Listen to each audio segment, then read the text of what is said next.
출애굽기 28장 1절부터 3절까지의 말씀을 봉독하겠습니다. 너는 이스라엘 자손 중 내 형 아론과 그 아들들 곧 나답과 아비후와 엘르아살과 이다말을 그와 함께 내게로 나아오게 하여 나를 섬기는 제사장 직분을 행하게 하되 내 형 아론을 위하여 거룩한 옷을 지어서 영화롭고 아름답게 할지니 너는 무릇 마음에 지혜 있는 자 곧 내가 내 지혜로운 영으로 채운 자들에게 말하여 아론의 옷을 지어 그를 거룩하게 하여 내게 제사장 직분을 행하게 하라. 아멘. 오늘 설교 제목이 거룩한 제사장으로 삼았습니다. 지난 시간까지는 우리가 이제 하나님께서 계명을 주신 후에 하나님이 이스라엘 백성과 만날 장소, 그 성막을 어떻게 이제 지어라 라고 모세에게 말씀을 주시는 장면을 저희들이 살펴보았고, 그 성막, 성전 속에 있어야 될 기구들의 일부들을 살펴보았습니다.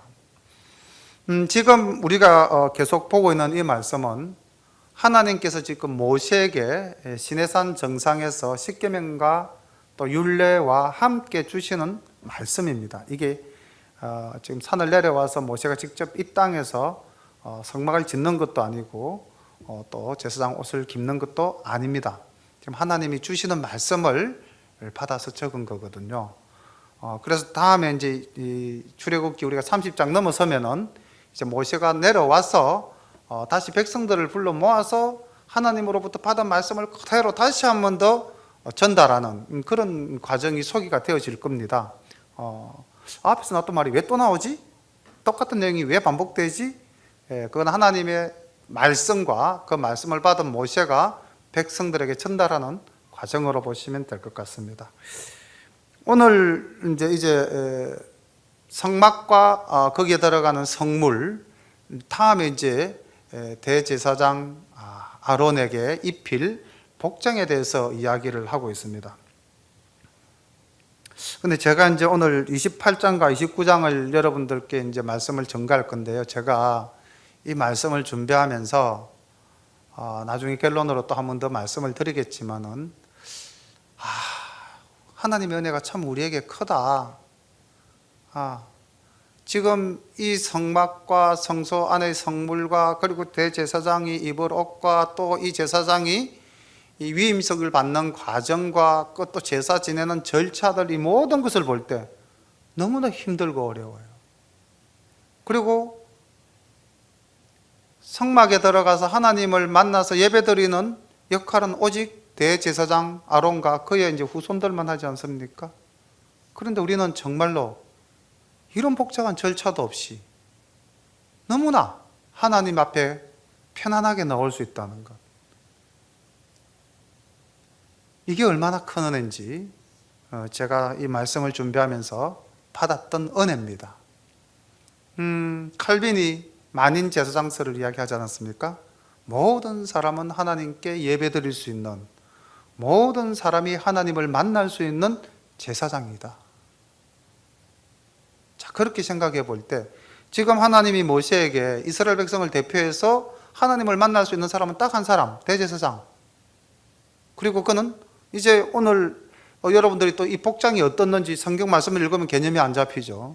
그림을 준비했습니다. 보시면서 보면은 쉽게 이해가 될 거지만은 그런 복잡한 절차의 옷을 지어 입혀서 하나님께 나오게끔 했잖아요.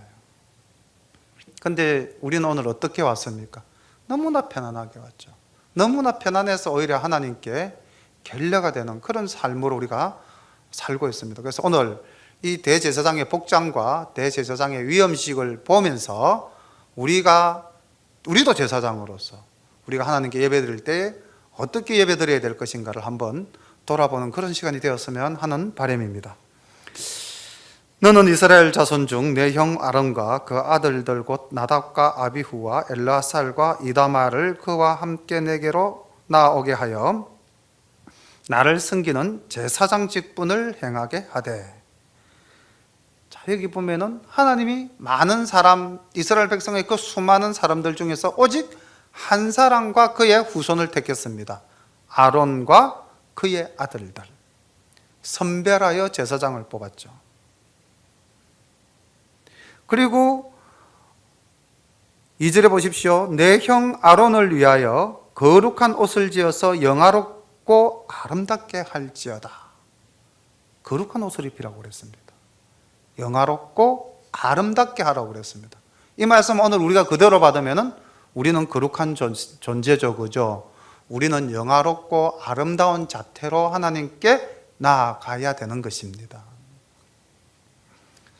베드로 사도는 우리들에게 이렇게 말씀하셨습니다. 오직 너희는 택하신 족속이요 왕같은 제사장들이요 거룩한 나라요 그의 소유된 백성이니 이렇게 말씀하고 우리가 다 왕같은 제사장이라고 이야기를 하고 있습니다. 또 이렇게 말씀하고 있습니다. 베드로전서 1장 15절에서는 오직 너희를 부르신 거룩한 자처럼 너희도 모든 행실에 거룩한 자가 되어라.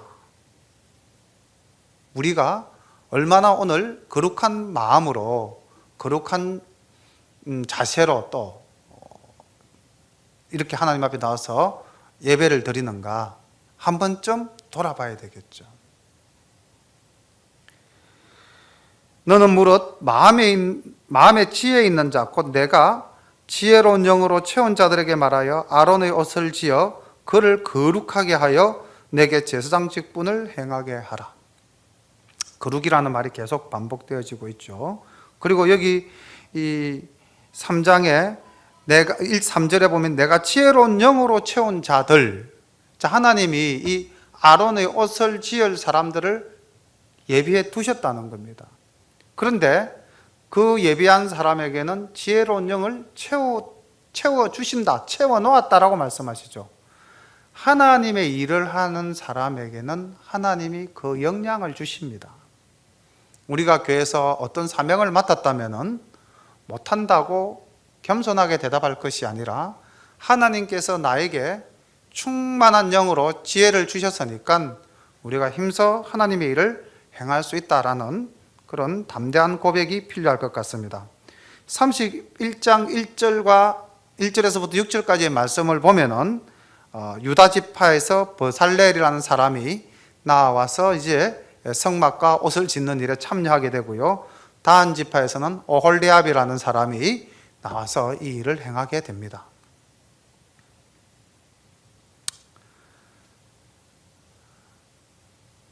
그들의 쓸 것은 금실과 청색, 자색, 홍색실과 가늘게 꼰 배실이니라. 그들이 금실과 청색, 자색, 홍색실과 가늘게 꼰 배실로 공교히 짜서 에봇을 죄송합니다. 제가 4절부터 다시 한 번 더 보겠습니다.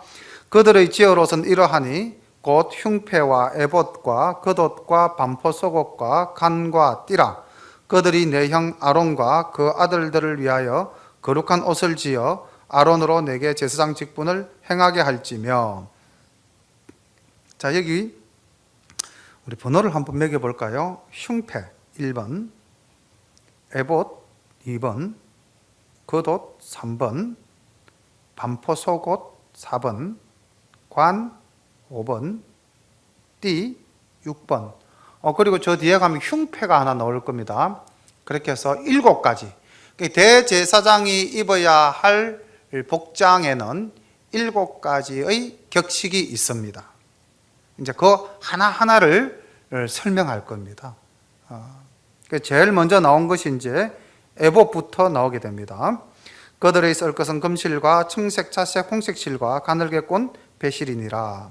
그들이 금실과 청색, 자색, 홍색실과 가늘게 꼰 배실로 공교히 짜서 에봇을 짓되, 이제 에봇에 대한 설명이죠. 전도사님 그림 띄워 주십시오. 그것에 견대 둘을 달아 그 두 끝을 연하게 하고 에봇 위에 매는 띠는 에봇 짜는 법으로 금실과 청색, 자색, 홍색실과 가늘게 꼰 배실로 에봇에 공교히 붙여 짤지며. 지금 이제 화면이 나오고 있는데 청색 겉옷 위에 지금 물긋불긋 아름답게 수놓인 저 옷이 에봇입니다. 에봇. 이거는 대제사장만이 입는 복식이죠. 그래서 지금 여기에는 금색, 자색, 홍색 실로 술을 놓아서 아주 아름답게 만들었습니다. 오늘날로 보면은 이렇게 앞치마 비슷한 모습이라고 연상을 하시면 될 것 같습니다. 자, 이게 지금 에봇이고요.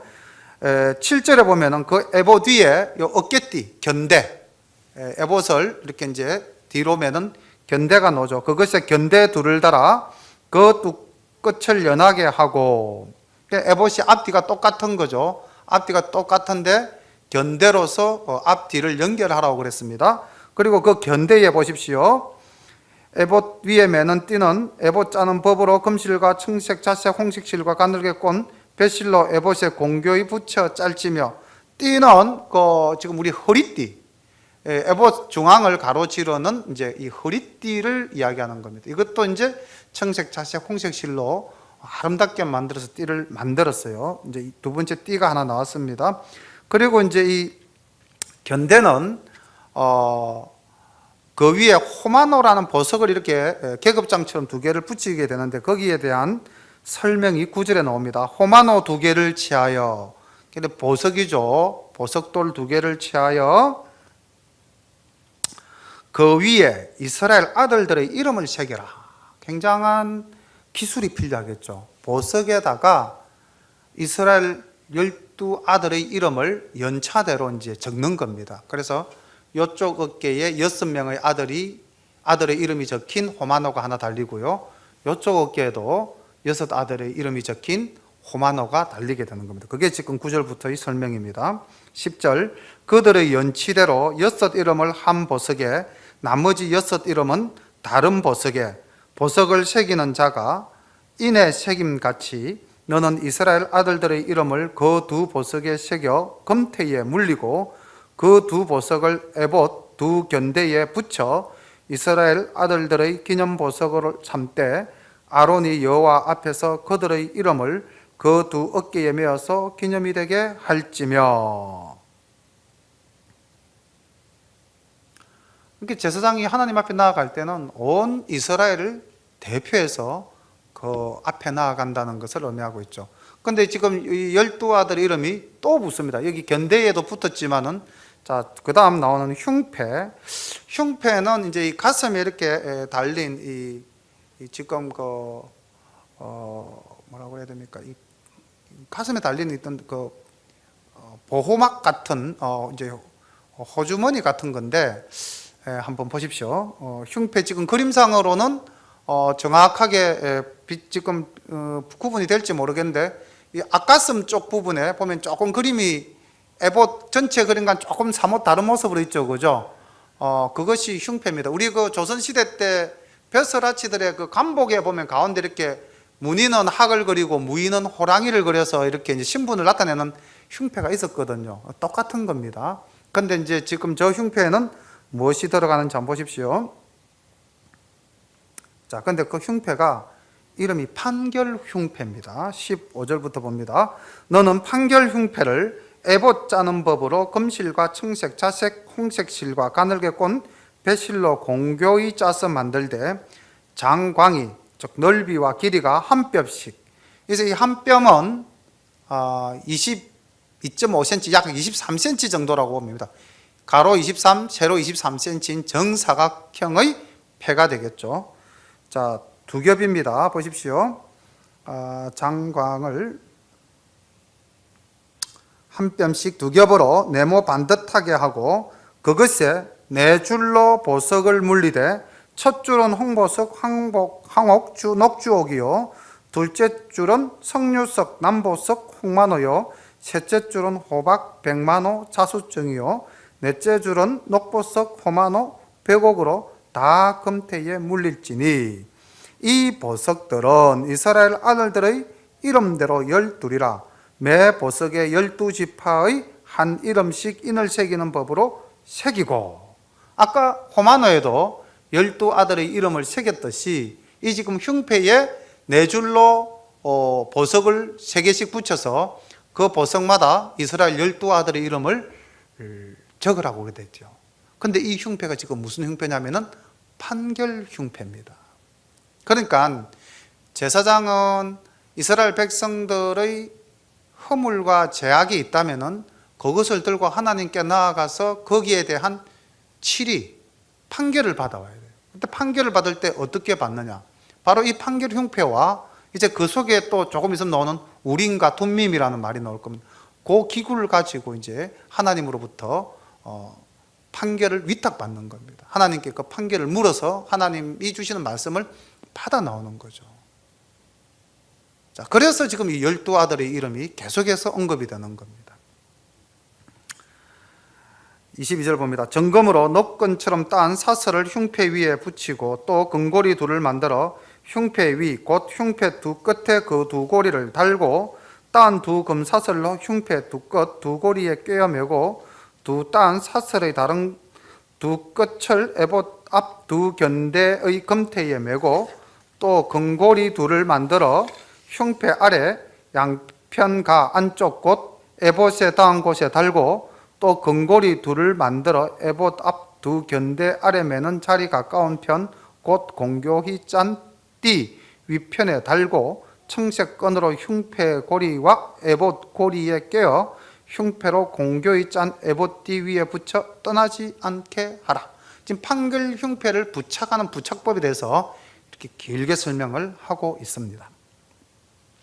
29절 아론이 성소에 들어갈 때는 이스라엘 아들들의 이름을 기록한 이 판결 흉패를 가슴에 붙여 여호와 앞에 영원한 기념을 삼을 것이니라. 너는 우림과 둠밈을 판결 흉패 안에 넣어 아론으로 여호와 앞에 들어갈 때에 그 가슴 위에 있게 하라. 아론이 여호와 앞에서 이스라엘 자손의 판결을 항상 그 가슴 위에 둘지니라. 자, 이 우림과 둠밈이라는 것은 그 실체가 남아있지 않습니다. 그래서 이제 아마 이렇게 생겼을 것이다라고 추정한 이제 모양이 있는데 그 모양을 앞에 화면을 통해서 잠깐 보시면은 오늘날 이 주사위처럼 생긴 모양을 띠고 있었을 것이다. 그리고 뭐 이게 이제 뭐 꼭 흑색과 백색 구별되게 되어진 것이 아니라 아마 그 당시에 돌이나 또는 뭐 쇠 또는 청동으로 주사위 모양으로 만들어서 이걸 아마 하나님 앞에서 굴려서 제비뽑기 하듯이 판결을 받은 것이 아닌가, 그렇게 생각을 해볼 수가 있는 하나의 판결 도구입니다. 민수기 27장 21절에 이렇게 기록되어져 있습니다. 우리 찾아서 한번 읽어볼까요? 우림과 둠밈이 도대체 어떤 용도로 어떻게 사용되어졌는가, 성경의 그 구체적인 사례가 하나 소개가 되어져 있습니다. 민수기 27장 21절 찾으셨으면 우리 다 같이 한번 읽어볼까요? 그는 제사장 엘르아살 앞에 설 것이요 엘르아살은 그를 위하여 우림의 판결법으로 여호와 앞에 물을 것이며 그와 온 이스라엘 자손 곧 온 회중은 엘르아살의 말을 쫓아 나가며 들어올 것이니라. 여기 보면 우림이라는 말을 넣어줘, 그죠? 우림의 판결법에 따라서 이스라엘 백성들은 행하여야 된다는 거죠. 그래서 제사장이 이제 아마 이건 아론 사후에 이제 엘르아살이 대제사장의 직분을 위임받아서 이 아론의 옷을 입고 이제 지성소에서 하나님으로부터 이제 명을 받아서 백성들에게 전달했겠죠. 그때 이제 이 우림과 둠밈을 사용함으로써 하나님의 뜻을 정확하게 알아내는 그런 하나의 도구였던 것 같습니다. 그래서 판결 흉패를 아까 두 겹으로 잘랐는데 아마 그 겹과 겹 사이에 이 호주머니처럼 해가지고 이제 그 안에다가 우림과 둠밈을 항상 보관하고 하나님 앞에 나아갔다는 그러한 이야기입니다.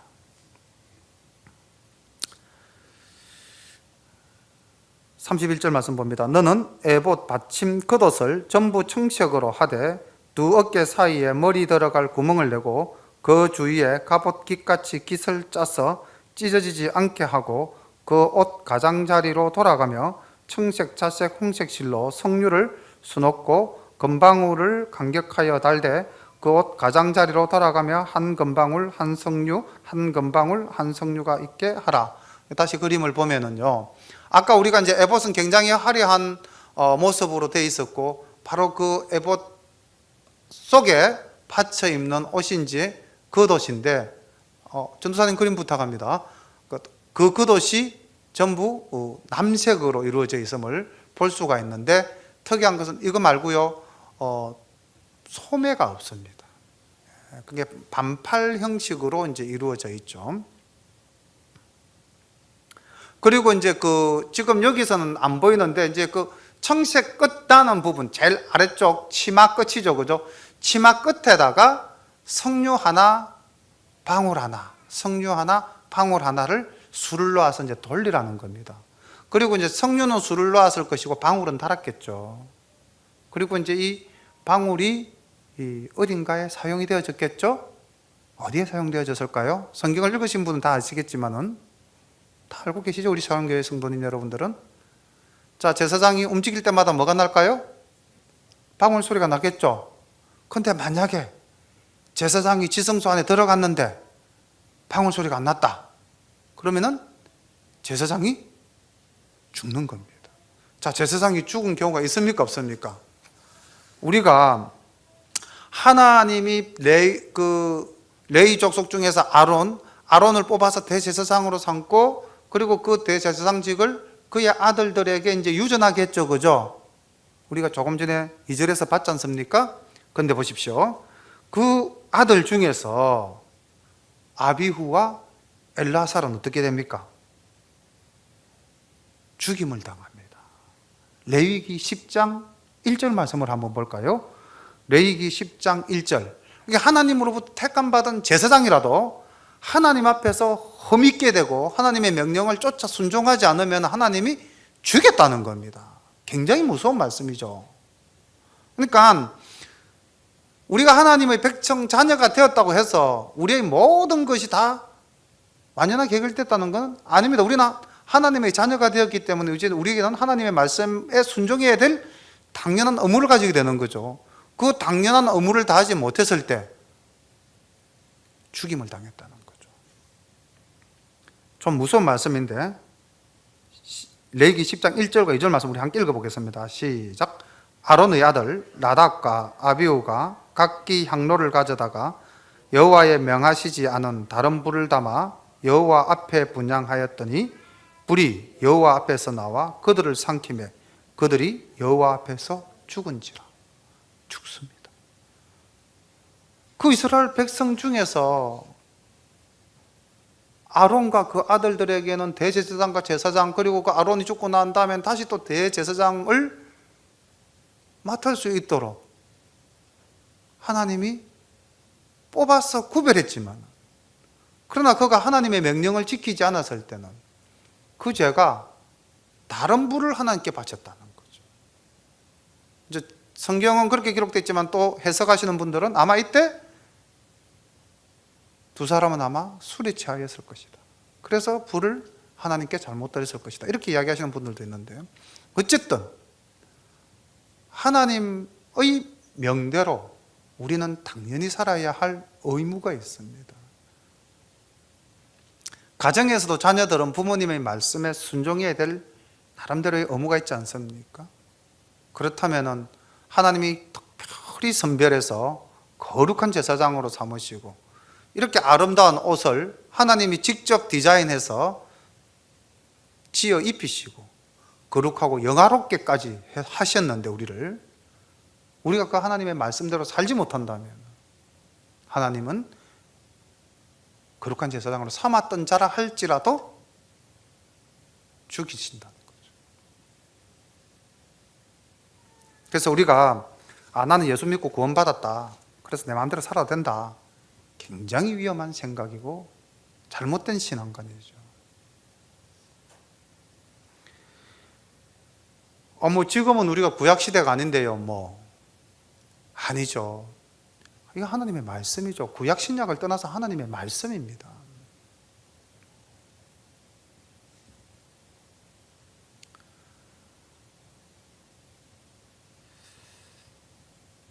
(35절) 봅니다. 아론이 입고 여호와를 섬기러 성소에 들어갈 때와 성소에서 나갈 때에 그 소리가 들릴 것이라. 그리하면 그가 죽지 아니하리라.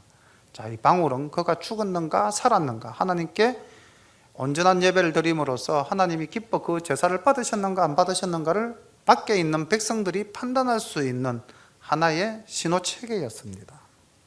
36절. 너는 또 정금으로 패를 만들어. 이게 흉패인데 이 패는 이제 이 머리에 쓰는 관 앞에 붙이는 흉패입니다. 패를 만들어. 이게 7번이죠. 아까 제가 6가지를 말씀드렸는데 앞에 나왔던 거 6번까지 우리가 번호를 매겼고, 이게 이제 7번 번호 매겨 놓으면은 대제사장이 입는 복식과 장신구 7가지 내용이 다 소개되어졌습니다. 패를 만들어 인을 새기는 법으로 그 위에 새기되 여호와께 성결이라 하고, 그 패를 청색끈으로 관 위에 매되 곧 관 전면에 있게 하라. 이 패가 아론의 이마에 있어서 그로 이스라엘 자손의 거룩하게 드리는 성물의 제건을 담당하게 하라. 그 패가 아론의 이마에 늘 있으므로 그 성물을 여호와께서 받으시게 되리라. 그러니까 지금 금판에 여호와께 성결이라는 이제 글자를 새겨서 그것을 이제 붙여서 이제 들어가야 되죠. 이게 뭘 의미하는 걸까요?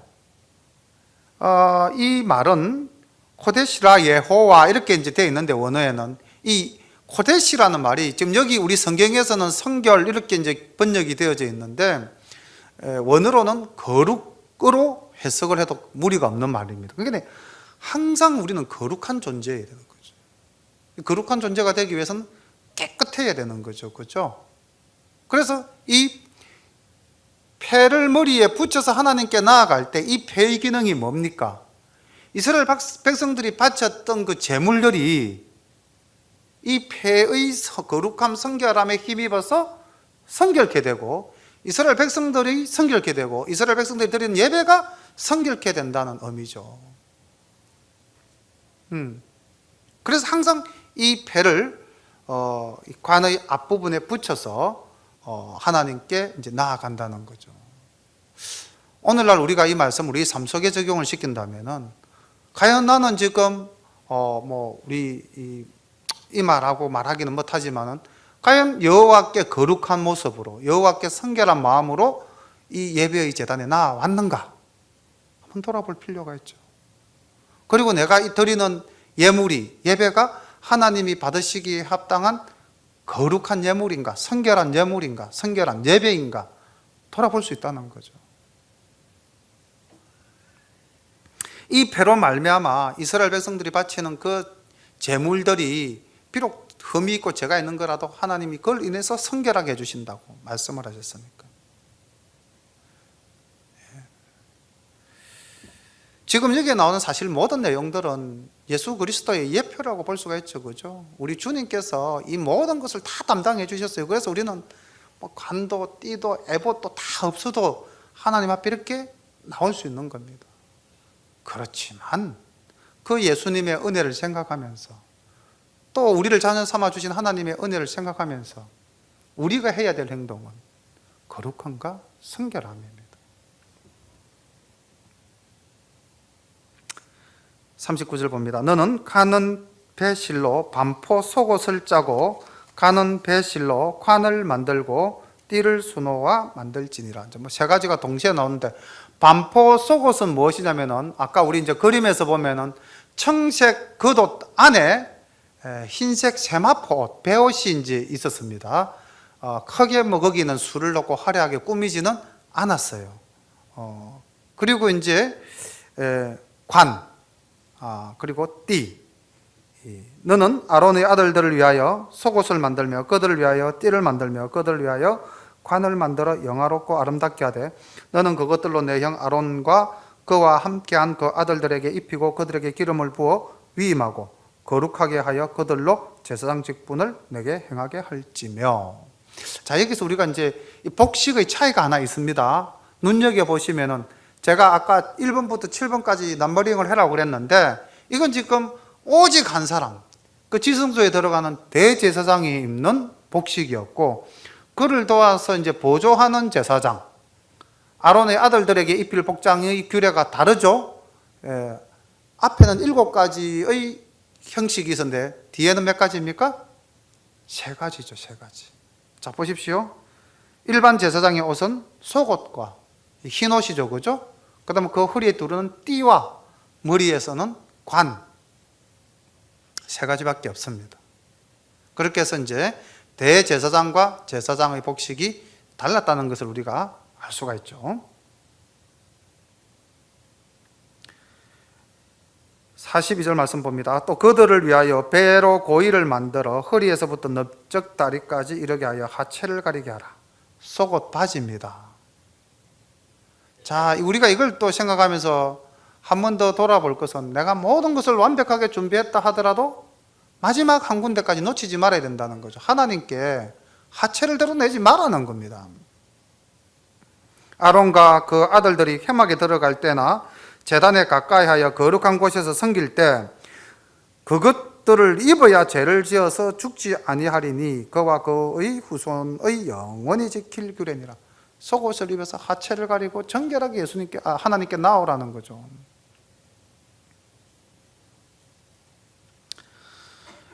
제사장이 위임을 받는, 제사장을 위임을 받아서 그가 입는 옷이 이제 이렇게 화려했다는 것을 우리는 28장을 통해서 살펴봤습니다. 이 부분은 충분히 다 이제 이해가 되어졌을 겁니다. 그리고 이게 오늘날 우리들의 삶 속에 어떻게 이 말씀을 받아들여야 할 것인가도 같이 살펴봤고요.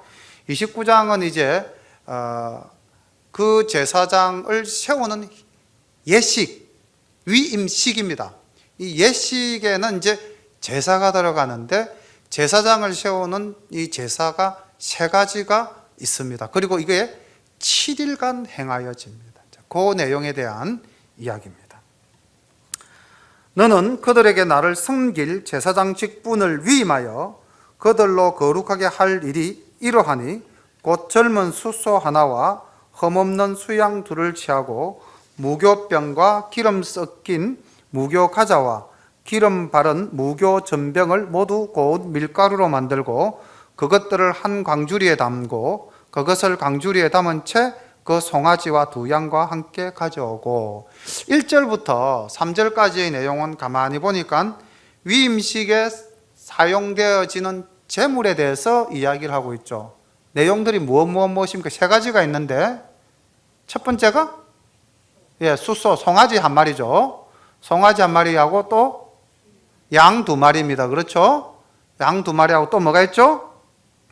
자, 여기 이제 무교병, 떡이죠. 그죠? 떡과 과자와 전병이죠. 그죠? 자, 이렇게 해서 곡식으로 만든 예물, 양 두 마리, 그리고 송아지 한 마리, 이 이제 제물을 가지고 이제 하나님께 나아가는 겁니다. 4절부터 이제 9절까지는 그 제사장들이 이제 제사를 드리기 전에 어떻게 해야 되는가를 또 보여주고 있습니다.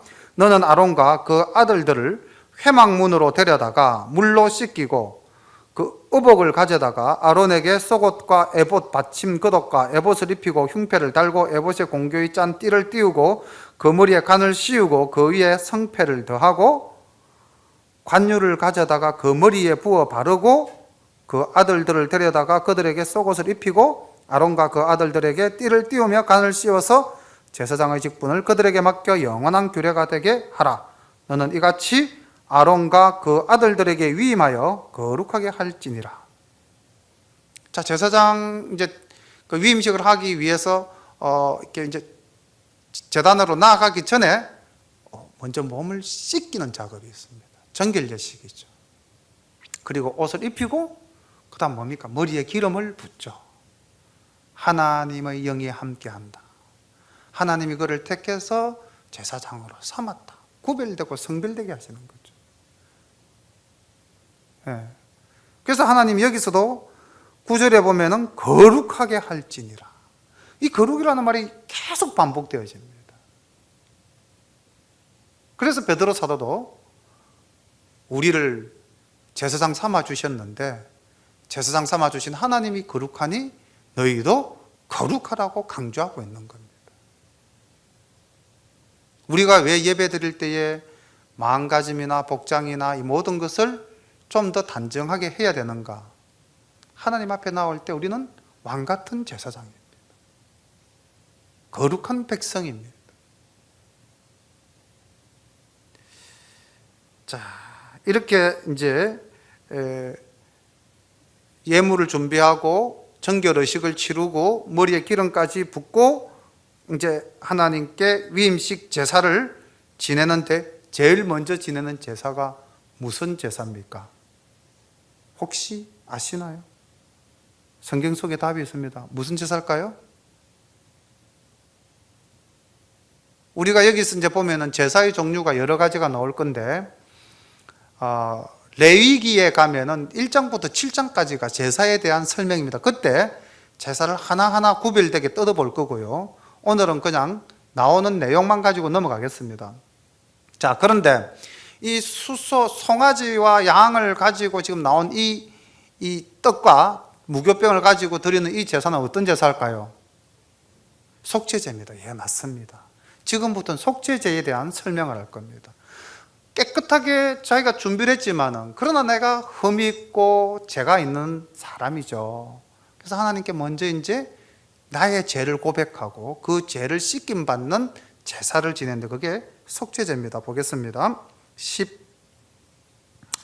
10절부터 봅니다. 속죄제를 어떻게 지내는지 보십시오. 너는 수송아지를 회막 앞으로 끌어오고 아론과 그 아들들은 먼저 송아지 머리에 안수합니다.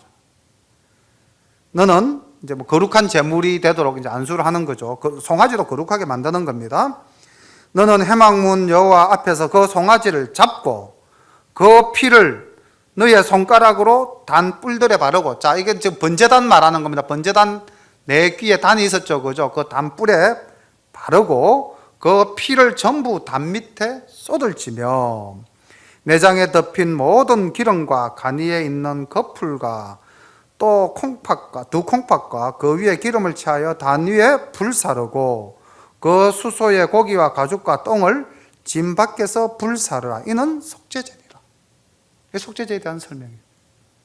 속죄제는요, 가죽 외에 나머지 모든 그 송아지의 부위는 다 태웁니다. 근데 보니까 구별되어서 조금 정결한 기름은 그 번제단, 우리 지난 시간에 살펴봤죠. 번제단에서 태우고요. 나머지 고기와 내장과 똥은 짐 밖, 회막 밖으로 끌고 나가서 거기서 불태워서 제사를 지내는 제사인데 속죄제입니다. 나의 죄를 깨끗하게 씻는 거죠. 그 다음 15절부터는 이제 번제에 대한 이야기가 나옵니다. 너는 또 수양 하나를 취하고 아론과 그 아들들은 그 수양 머리 위에 안수할지며, 제물을 거룩하게 하라는 것이죠. 너는 그 수양을 잡고 그 피를 취하여 단 위의 주위에 뿌리고 그 수양의 각을 뜨고 그 장부와 다리는 씻어 각던 고기와 그 머리와 함께 두고 그 수양 전부를 단 위에 불사르라. 이는 여호와께 드리는 번제요 이는 향기로운 냄새니 여호와께 드리는 화제니라. 첫 번째 수양은 잡아서 역시 제단에 피를 뿌리고 양의 모두를 태워서, 근데 이때는 보면은 양은 어디서 다 태웁니까? 번제단 위에서 다 태웁니다. 그렇죠? 흠없는 수양은 잡아서 번제단 위에서 다 태워서 하나님께 번제로 드리는데, 하나님께 드리는 아름다운 향기, 화제다, 이렇게 이야기를 하고 있습니다. 그 다음 19절부터 두 번째 양을 잡아서 제사를 드리는 법에 대해서 이야기합니다. 너는 다른 수양을 취하고 아론과 그 아들들은 그 수양의 머리 위에 안수할지며 너는 그 수양을 잡고 그 피를 취하여 아론의 오른 깃뿌리와 그 아들들의 오른 깃뿌리에 바르고, 아까는 번제단 내 귀에 발라라 했던 피를 이제는 제사장의 귀 밑에, 양쪽 요 귀 밑에 이렇게 이제 붉게 바르라고 이야기를 하고 있습니다. 그 오른손 엄지와 오른발 엄지에 바르고 그 피를 단 주위에 뿌리고 단 위의 피와 관유를 취하여 아론과 그 옷과 그 아들과 그 아들들의 옷에 뿌리라. 그와 그 옷과 그 아들들과 그 아들들의 옷이 거룩하라. 피로써 깨끗하게. 근데 지금은 양을 잡아서 구약에는 이렇게 이제 피를 뿌려서 정결식을 했다면, 오늘날 우리는 뭐 동물 잡아서 피 뿌려서 정결하게 할 필요가 없죠. 우리 늘 찬송 드리지 않습니까? 우리 주 예수 그리스도의 어린 양 피로써 우리는 깨끗함을 입은 겁니다. 자, 이렇게 피를 뿌리는 것은 좀 정결법이죠.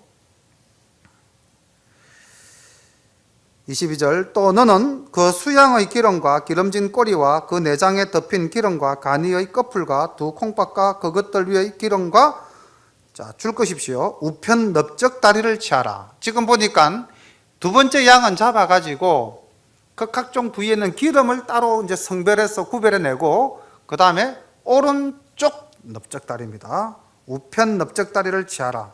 이는 위임식의 수양이며 또 여호와 앞에 있는 무고병 강주리에서 떡 한 덩이와 기름 바른 과자 하나와 전병 하나를 취하고 그 전부를 아론의 손과 그 아들들의 손에 주고 그것을 흔들어 여호와 앞에 요제를 삼을지며. 자, 이게 지금 뭐 요제 나오는데 이건 또 제사 드리는 한 방법입니다. 이것도 나중에 레위기에 가서 다시 설명을 드리겠습니다. 흔드는 예물을 흔들어서 하나님께 바치는 행위죠. 뭐 거제, 요제, 전제 이런 거는 제사의 방식들입니다. 화제도 제사의 방식이고요. 요제를 삼을지며 너는 그것들을 그들의 손에서 취하여 단위에서 번제물을 다하여 불사를 하라. 지금 그러니까 아까 첫 번째 양은 잡아서 전부 다 불사를 했죠.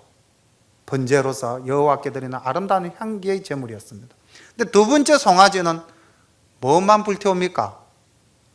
조금 전에 구별했던 기름하고 오른쪽 넓적다리 하나 하고 그 다음에 전병, 아까 우리가 그 떡강줄에 있던 떡을 취해서 지금 하나님께 태워서 이제 지금 예배를 드리는 거죠. 제사를 드리는 겁니다. 이는 여호와 앞에 향기로운 냄새니 곧 여호와께 드리는 화제니라. 너는 위임식 수양의 가슴, 자, 이 가슴 보십시오. 줄 또 꺼놓기 바랍니다. 가슴을 취하여 여호와 앞에 흔들어 요제를 삼으라. 여기까지는 갔죠? 하나님 앞에 이제 흔들어서 요제를 삼았는데 이는 너의 분깃이니 하나님 거 아니라는 겁니다. 이건 너 먹을 거야. 하나님이 제사장에게 주는 삭시입니다.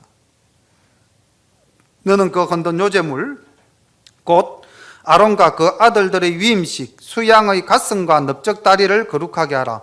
이는 이스라엘 자손이 아론과 그 자손에게 돌릴 영원한 분깃이요 그 제물이니 곧 이스라엘 자손의 화목제의 희생 중에서 취한 그 제물로서 여호와께 드리는 그 제물이니라. 이 또 가슴과 넓적 다리는 모든 백성들이 함께 먹을 수 있다고 되어 있습니다. 그리고 요 지금 제사가 화목제죠. 화목제. 화목제의 제물은 이스라엘 백성들이 먹을 수가 있었습니다. 요 제사와 그 제사에 사용되어진 제물과 그것들이 어떻게 또 사용되어지는 용처, 이 모든 것들은 레위기 1장부터 7장까지에 다 기록되어져 있습니다. 그래서 레위기 들어가면은 또 다시 한번 더 상세하게 살펴보겠습니다.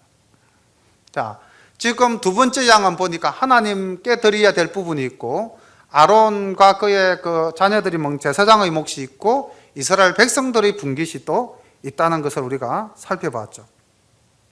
29절 아론의 성의, 아까 우리 이제 에봇과 대제사장 복장입니다.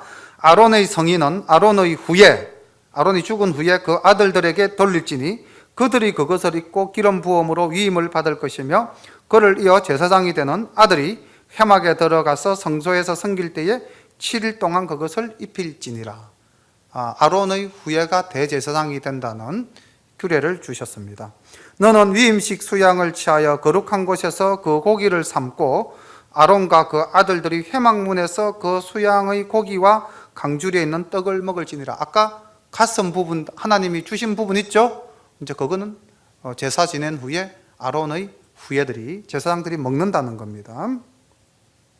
속죄물 곧 그들을 위임하여 그들을 거룩하게 하는 데 쓰는 것은 그들이 먹되 타인은 먹지 못할지니 이는 성물이 됨이며 위임식 고기나 떡이 아침까지 남았으면 그것을 불에 살을지니 이는 거룩한 적 먹지 못할지니라.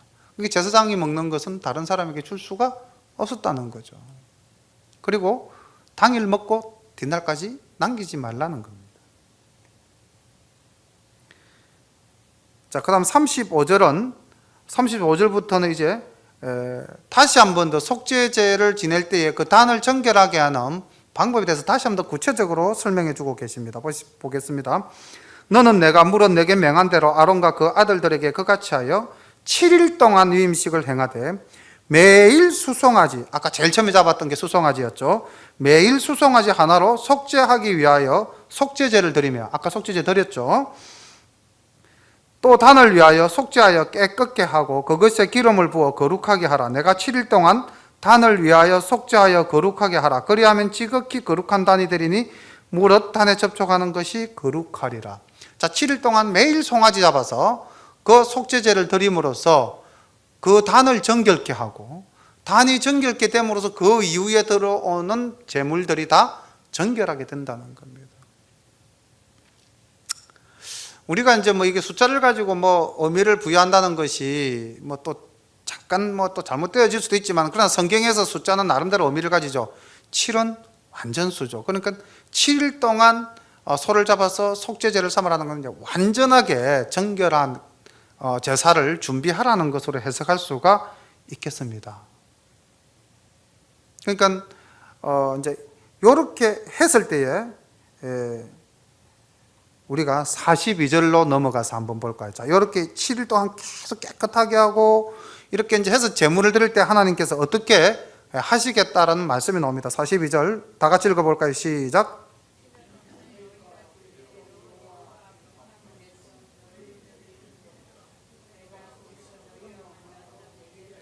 예, 중요한 말씀이 나오죠. 뭐라고 되어 있습니까? 만나고 말하리라 되어 있습니다. 우리가 하나님 만나러 왔잖아요. 여기 우리 하나님 말씀 들으러 왔잖아요. 그러니까 하나님을 만나고 하나님의 말씀을 듣는 것이 그냥 이루어지는 것이 아니라 7일 동안 제사장들이 그렇게 정결한 예법으로서 제사를 드렸을 때에 가능했다는 거죠. 근데 우리는 너무나 쉽게 하나님 만나고 하나님 말씀 듣잖아요. 구약은 이렇게 복잡한 절차, 뭐 양을 잡아서 피를 뿌리고 소를 잡아서 피를 뿌리고. 38절부터 쭉 읽어 나가겠습니다. 내가 단위에 드릴 것은 이러하니 매일 1년 된 어린 양 2마리니 한 어린 양은 아침에 드리고 한 어린 양은 저녁에 때에 드릴지며 한 어린 양에 고운 밀가루 에바 10분 1과 찌은 기름 흰의 4분의 1을 더하고 또 전제로 포도주 흰의 4분의 1을 더할지며 한 어린 양은 저녁 때에 드리되 한 아침과 일반으로 소제와 전제를 그것과 함께 드려 향기로운 냄새가 되게 하여 여호와께 화제를 삼을지니 이는 너희가 대대로 여호와 회막문에서 너를 드릴 번제라. 내가 거기서 너희와 만나고 내게 말하리라. 소 잡고 양 잡았어? 소 잡아서 깨끗게 하고 그 깨끗게 된 제단에 양을 잡아서 하나님께 번제로 아름다운 향기로 제사를 드릴 때 아침 저녁으로 7일간 그때 하나님께서 너희를 만나고 너희에게 말하겠다는 거죠. 여기 에바라는 단위가 나오는데 이 에바는 고체, 그게 뭐 쌀과 뭐 이런 거죠, 그죠? 이런 곡물들 고체를 재는 그 계량 양인데 오늘날 그 우리가 쓰는 뭐 내용은 한 22리터. 그러니까 22리터면은 한 마리 보통 20리터죠, 그죠? 한 말. 그러니까 에바가 한 말로 생각하시면은 조금 더 이해가 빠르시겠죠, 그죠? 20kg, 22kg입니다, 22kg. 그리고 흰은 액체의 양을 재는 단위입니다, 액체. 근데 이 한 흰은 3.6리터, 3.66리터니까 오늘날 우리가 뭐 한 대가 1.8리터잖아요, 그죠? 그러니까 2.8리터, 3.6리터니까 막 두 대 정도. 그렇게 이해를 하시면은 흰과 에바의 개념을 아시겠죠. 에바는 성경에서 굉장히 자주 나오죠, 그죠? 그래서 에바는 그냥 한 말이다 이렇게 생각하시면 되겠습니다. 43절부터 46절까지 이렇게 이제 하나님께 제사를 드렸을 때 하나님이 우리에게 주시는 약속입니다. 내가 거기서 이스라엘 자손을 만나리니 내 영광을 인하여 회막이 거룩하게 될지라. 내가 그 회막과 단을 거룩하게 하며 아론과 그 아들들도 거룩하게 하여 내게 제사장 직분을 행하게 하며 내가 이스라엘 자손 중에 거하여 그들의 하나님이 되리니 그들은 내가 그들의 하나님 여호와로서 그들 중에 거하려고 그들을 애굽 땅에서 인도하여 낸 줄 알리라. 나는 그들의 하나님 여호와니라. 만나서 말씀하시고 만나서 그들의 하나님이 되어주시겠다는 약속을 주십니다. 그러니까 우리가 왜 예배를 드리나? 우리가 오늘 이렇게 예배 드린 이유가 뭐겠습니까? 형식에 의해서? 아니면 간섭에 의해서? 아니죠. 하나님을 만나고 하나님의 말씀을 듣고 우리는 하나님의 자녀가 되는 그 확인을 이 예배를 통해서 우리가 맛보는 거죠. 그러니까 얼마나 이게 아름답고 거룩한 자리입니까? 이 구약의 이 예법을 보면 얼마나 힘들고 어렵게 나아갔습니까? 그런데 우리는 그냥 우리 죄를 대신해서 돌아가신 그 예수 그리스도의 십자가 보혈의 공로로서 아무런 값 없이 정말로 오늘 나오실 때 어느 분 누구 힘들게 두려운 마음으로 부담 가지고 오신 적 있으십니까? 전혀 없잖아요. 그저 하나님을 만나는 그 기쁜 마음, 편안한 마음. 그렇게 하나님은 예수 그리스도를 우리에게 보내주심으로써 우리가 하나님을 직접 만나서 하나님께 예배드리고 우리의 소원을 아뢰는 우리를 제사장으로 삼아주신 겁니다. 자, 이 귀한 은혜를 우리가 이제 받았습니다. 받았다면은 말씀대로 우리도 이제 날마다 거룩하게 살려고 노력해야 되겠죠. 그렇게 우리의 삶이 조금씩 변해갈 때 우리의 그 아름다운 모습이 여기 양을 태워서 화제로 드릴 때에, 번제로 드릴 때에 하나님이 기뻐하시는 그 향이 우리의 삶의 변화에서 나타나서 하나님이 기뻐하시는 것 아니겠습니까? 우리가 찬양 드리고 우리가 기도하고 우리가 예배할 때에 그것이 하나님께 바쳐지는 아름다운 향기가 될 수 있도록 우리 모두가 더욱더 하나님을 사랑하는 아름다운 샤론의 모든 가족 되시기를 소망합니다. 기도드리겠습니다. 사랑의 아버지 하나님, 은혜를 감사드립니다. 오늘은 하나님께서 명하신 제사장의 예복과 제사장 위임식과 그 위임식에서 사용되어지는 제물과 또 제사법에 대해서 알아보았습니다. 하나님, 구약의 백성들은 힘들게 정말 힘들게 감히 두려운 마음으로 하나님 앞에 나아갈 수 없었지만 우리는 오늘 너무나 하나님 은혜로 예수 그리스도의 보혈로 말미암아 쉽게 편하게 하나님 앞에 나옵니다.